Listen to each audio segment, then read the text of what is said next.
Hezbollah, from its very beginning, saw in Israel an enemy it had to fight and organized as such. It was very clear that the main goal, the first goal, was to liberate Jerusalem. This is to say, to annihilate the state of Israel. And since 2006, constantly built up a huge army with more than 150,000 missiles, an army of 100,000 equipped with the best weapons provided by Iran, China, North Korea, and even Russia. Hezbollah focuses a lot of its attacks towards military targets, and it emphasizes the fact that these are military targets.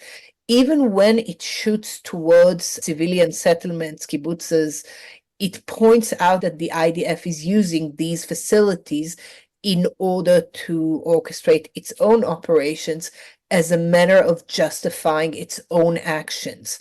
In the last 2 years, Hezbollah just provoked Israel constantly on the border, and Israel just ignored the tension, ignored the acts committed by Hezbollah. Strike after strike, small strike after small strike, that's what brought the victory in 2000 when Israel withdrew from Lebanon.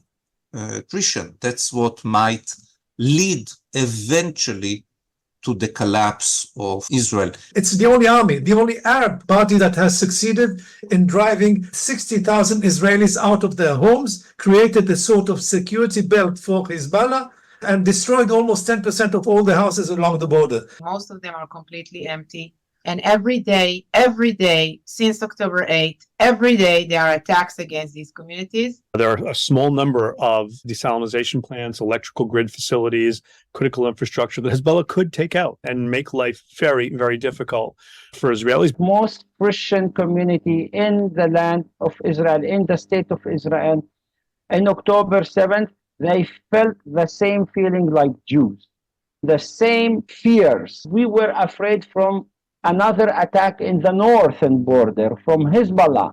Majority of us live in the Galilee, which is much closer to Lebanon. There is a thought in Israel which has now become very public, and that is the abandoning of Israeli towns and kibbutzim along the border with Lebanon, which will become a permanent feature of Israeli society unless Hezbollah is moved from the border with Israel. Their plan to massacre Israelis, to invade to the Galilee, it's a plan, they publish it.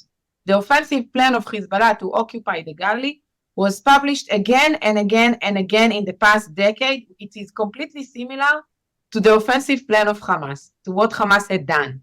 The threat of Hezbollah to Israel today is not on the border with Lebanon, but what Hezbollah might do with its rocketry in Tel Aviv.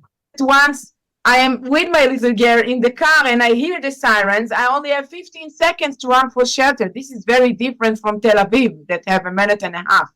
I never make it on time. Every day is a battle day. We have attacks every day from both sides. There is a trend of escalation, but they would like to keep it limited because they think that they can gain a lot from this limited war. As long as our enemy preserve its capabilities to launch these missiles and to invade into Israel, we are at risk. This is not attainable, destroying Hezbollah, doing to Hezbollah what Israel is trying to do to Hamas. The bottom line is that Hezbollah put Israel deliberately in an unbearable situation. Hezbollah has said it very clearly that they are not afraid of confrontation with Israel.